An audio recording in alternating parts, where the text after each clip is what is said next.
Disney est menacé d'un boycott à la Bud Light après son choix de partenariat pour vendre des vêtements pour filles Disney avec un influenceur qui s'identifie comme gender fluid.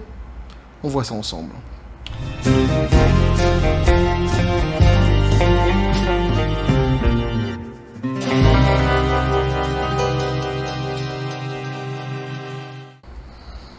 Ouais, mais que veux-tu, c'est pas de ma faute en même temps. Ils sont au cœur de l'actualité Disney. Ouais, il y en a que pour Disney en ce moment.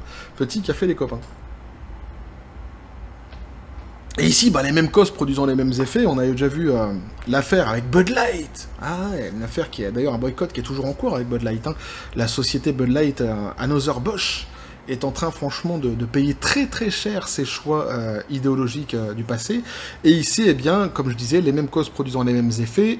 Disney a choisi eh bien, d'entreprendre un partenariat avec un influenceur qui s'identifie comme gender fluid, et évidemment, eh bien, y a un appel au boycott qui s'est fait directement, immédiatement aux États-Unis. Alors, tu vas me dire, oui, il y a déjà un boycott quelque part autour de Disney actuellement. Oui, c'est vrai, ça s'est déjà ressenti dans les salles, notamment sur les dernières productions qui sont sorties et les gros flops que la maison aux grandes oreilles a fait dernièrement. Mais ici, eh bien, ça risque une fois de plus de s'accélérer et ça risque d'être davantage compliqué donc pour la maison aux grandes oreilles.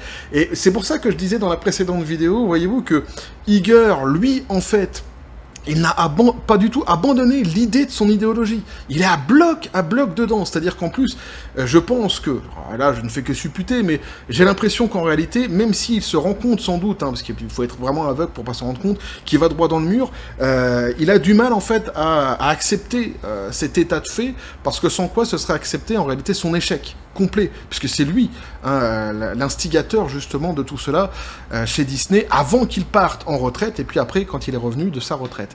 Et donc d'abord on va voir évidemment, qu'est-ce que c'est qu'un gender fluid, hein. Et donc on nous dit ici, gender fluid, c'est une personne dont l'identité de genre est fluctuante au cours du temps ou inclassifiable. C'est mystérieux, on est dans le mystère. Et qu'est-ce que j'allais dire? Alors ici évidemment, je disais les mêmes causes produisant les mêmes effets avec Bud Light, à ceci près que c'est Disney.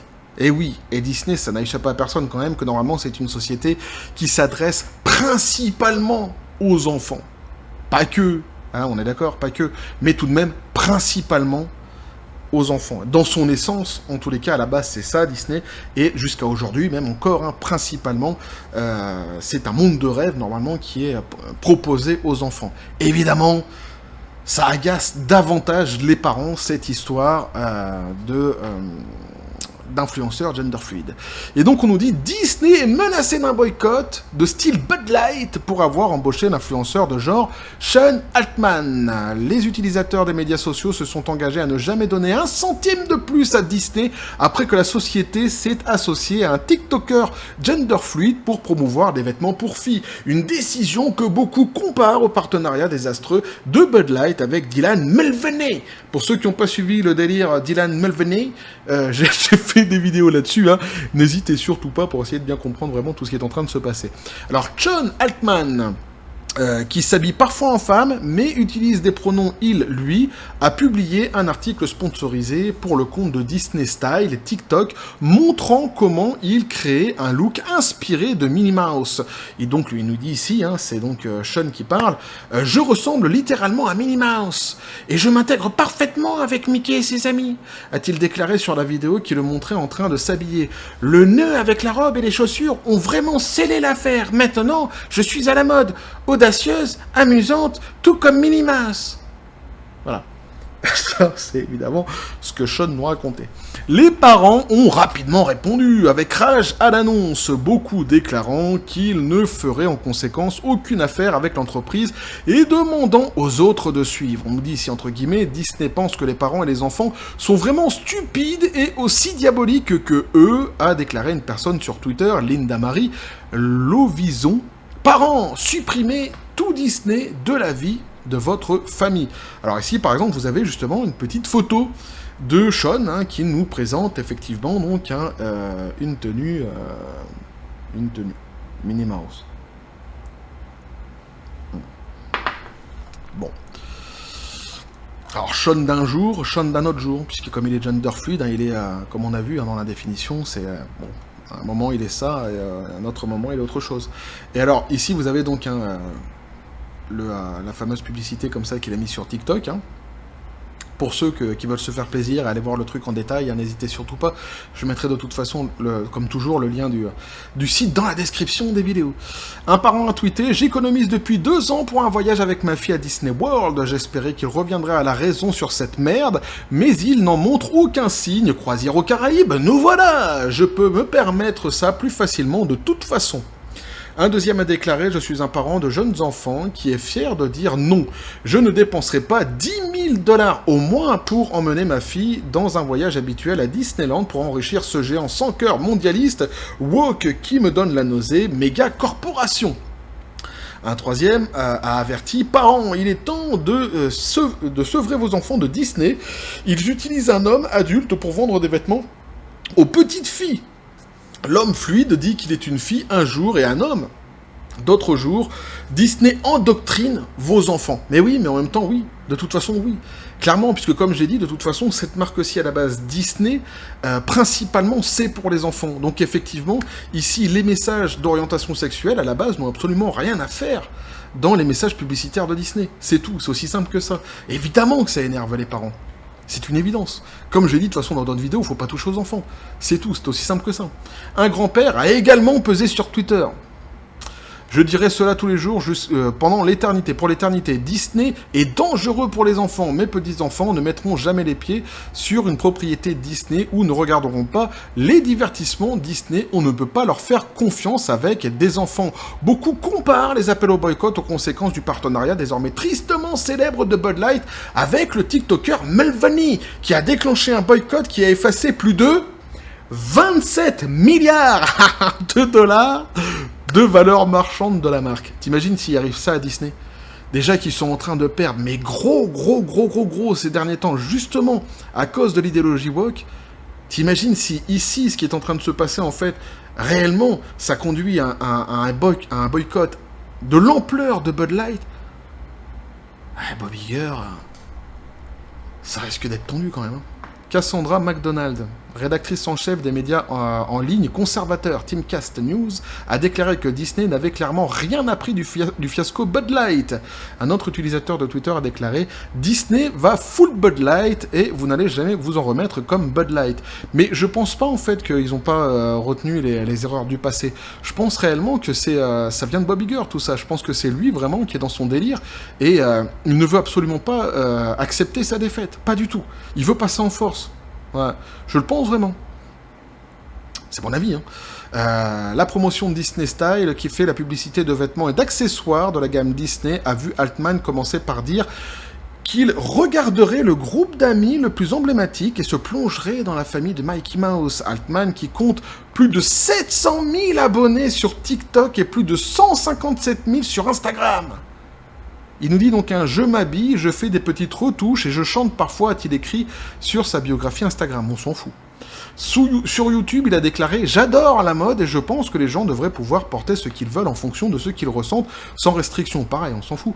Quelque part, j'ai envie de dire, oui, tu portes ce que tu veux, mais il n'y a pas de problème, quoi. T'es chez toi, t'es même dans la rue, on s'en fout, quelque part. T'es un adulte, tu fais ce que tu veux. Personne qui va venir te dire comment tu dois t'habiller. Enfin, à un moment donné, il y a un minimum de décence quand même à avoir. Tu veux pas te balader en string dans la rue.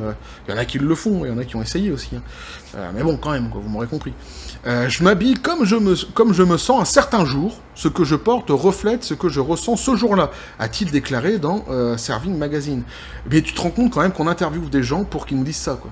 Pour qu'ils disent ça, en fait. Et ça, c'est intéressant. Et ça fait 700 000 abonnés. Ouais. Ça fait 700 000 abonnés. Le mec qui te dit, ouais, mais moi, je m'habille comme je veux, quand je veux. C'est tout. 700 000 abonnés. C'est super intéressant. Alors, on vit une époque formidable. Hein. Je magasine habituellement dans les sections de femmes. Je magasine habituellement dans les sections de femmes, mais je m'assure toujours de parcourir l'ensemble du magasin. Donc femmes et hommes, ils s'en foutent, quoi. L'équipe marketing de Disney Style espère que leur partenariat avec Altman sera plus fructueux que leur homologue de Bud Light plus tôt dans l'année. Ah ouais, il doit y avoir beaucoup d'espoir.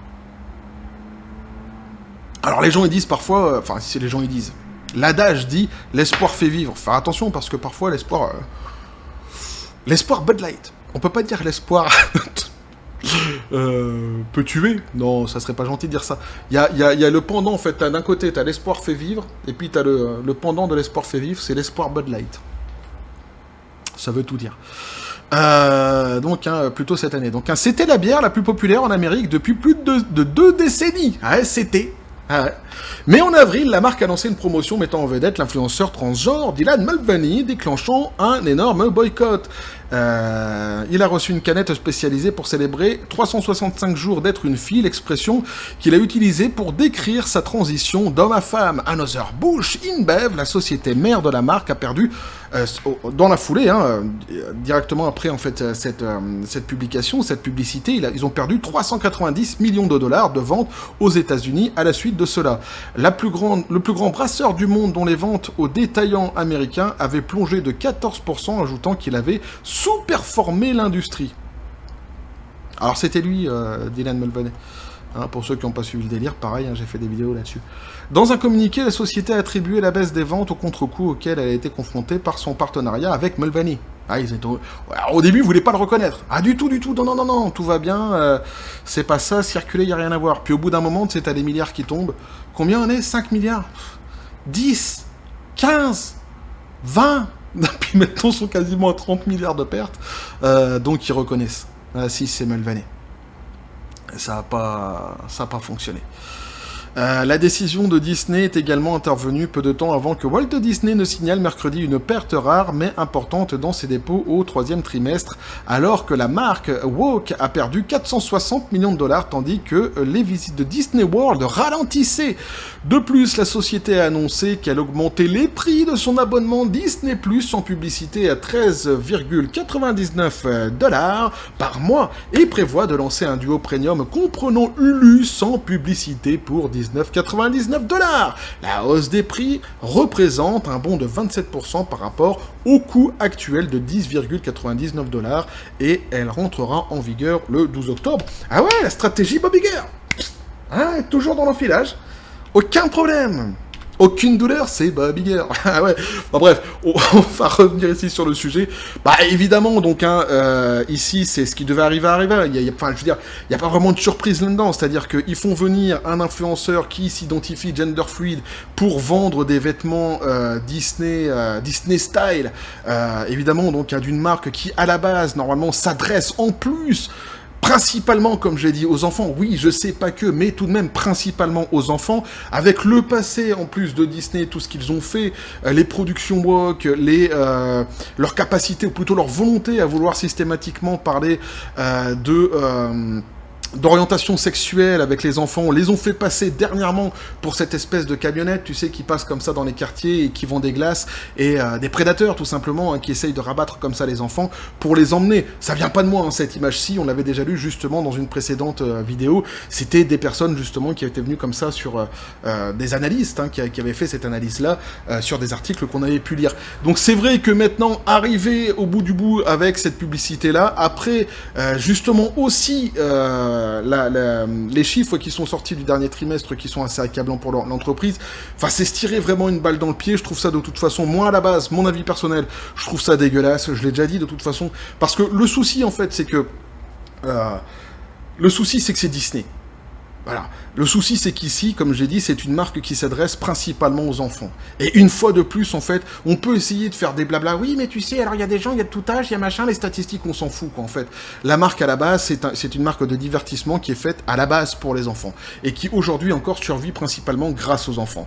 Donc, quand ils font des pubs comme celle-ci, évidemment, c'est pour aller chercher, le public principal qu'ils ont, c'est-à-dire les enfants. C'est à eux aussi qu'ils parlent. Donc forcément, évidemment, d'abord, ça énerve les parents, et puis moi aussi, ça m'énerve prodigieusement, parce que comme j'ai déjà dit dans d'autres vidéos, et je le répète, et je le répéterai toujours, foutez la putain de paix aux enfants. Non, il n'y a absolument rien de normal à venir parler d'identité sexuelle avec des enfants. Il n'y a absolument rien de normal là-dedans. On peut me raconter ce qu'on veut, les mecs qui viennent, oui, alors tu sais que non, mais alors, tel machin, telle étude, je m'en fous de tes études, j'en ai rien à battre, franchement.